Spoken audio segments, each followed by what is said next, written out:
Shri Ganesha Sharada Gurubhyo Namaha Ramaya Ramabhadraya Ramachandraya Vedase Raghunathaya Nathaya Sitaya Pataye Namaha. Welcome to all for this session on Ramayana to chapter 37 of Yuddha Kanda.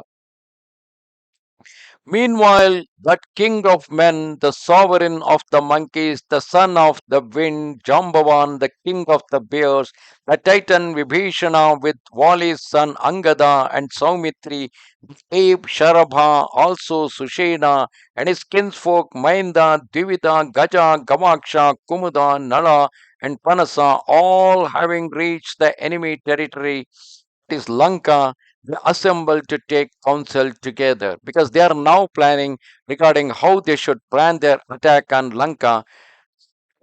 They said, Yonder under our very eyes is the we have seen city of Lanka in our own eyes, which is defended by Ravana, impregnable even to the gods and asuras, together are the Uragas and Gandharvas. Let us take counsel as to what means to adopt that will ensure the success of our expedition in order to penetrate into the eternal retreats of Ravana, the king of Titans. At this juncture, the younger brother of Ravana, Vibhishana, uttered these words that were both just and irreproachable. Anala, Panasa, Sampati, and Pramati, the four ministers of Vibhishana, they had been to Lanka from where they have now returned because they originally belongs to Lanka and they know every nook and corner of Lanka. So they went out to spy there, do the spying there. Assuming the form of birds, all four entered that hostile citadel and studied the measures taken by Ravana closely.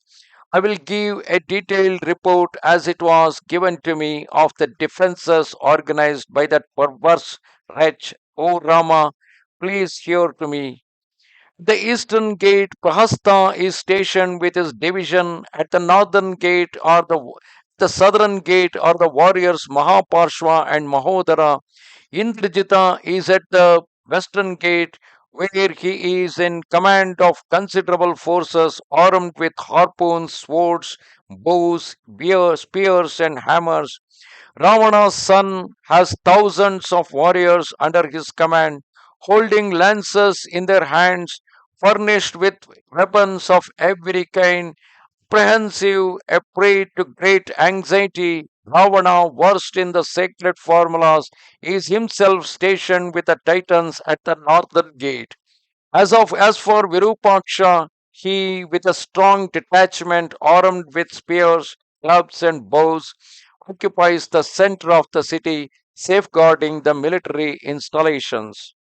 Having seen these hosts thus distributed, my spies have set out in all haste and returned again. The elephants number some 10,000, the cavalry 20,000, and there are more than million foot soldiers, hardy and vigorous. These intrepid warriors have ever been their sovereign's favorites. Each of the Titan generals, when on campaign, commands a million soldiers. O Lord of men, having conveyed this information concerning the city, the mighty Vibhishana brought his envoys before Rama, and those titans confirmed all that was known regarding Lanka. Thereafter, the younger brother of Ravana, Vibhishana, in his desire to please Raghava, addressed that lotus eyed one further, saying, O Rama, when Ravana made war on Kubera, 7 million soldiers accompanied him.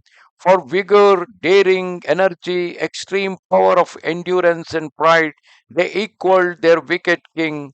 There is no question here of my wishing to agitate you by what I have said, but I desire to rouse your indignation, not your fears.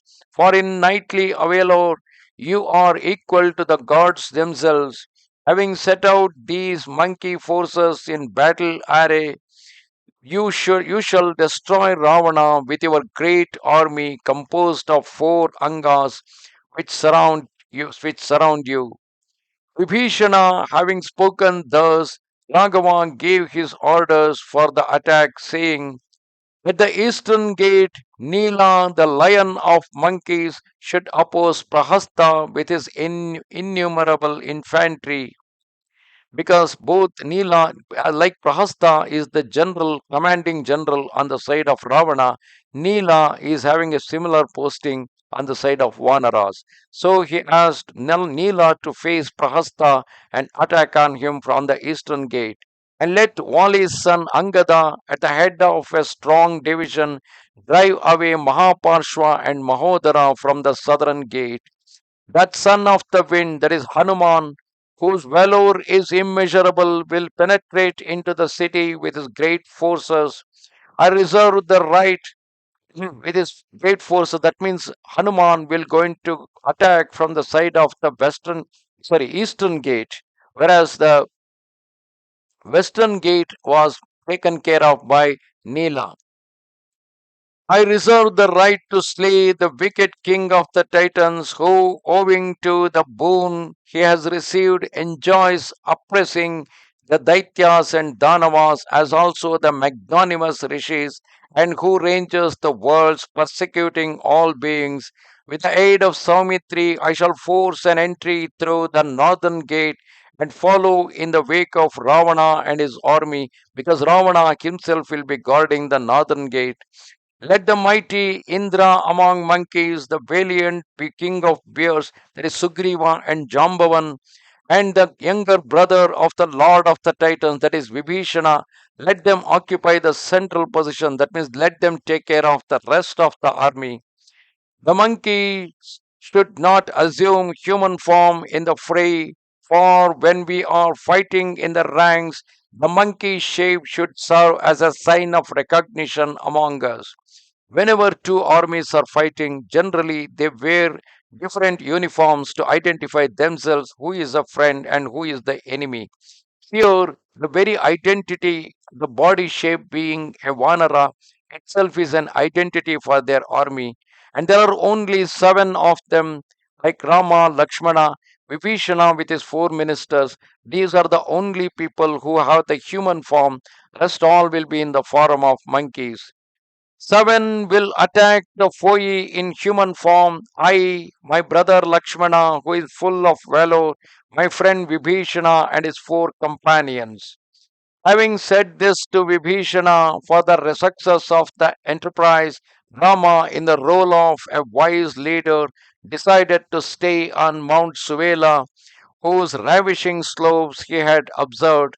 Thereafter, at the head of his great army which spread over the earth, the magnanimous Rama set out for Lanka with a joyous and exultant air, resolved to destroy his enemy.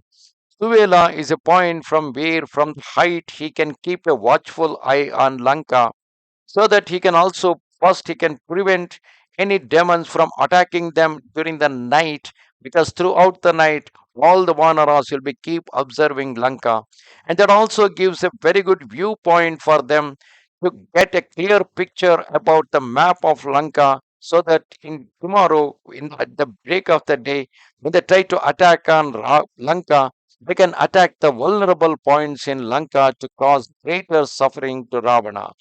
Thus come to the end, chapter 37 of Yuddha Kanda in Ramayana.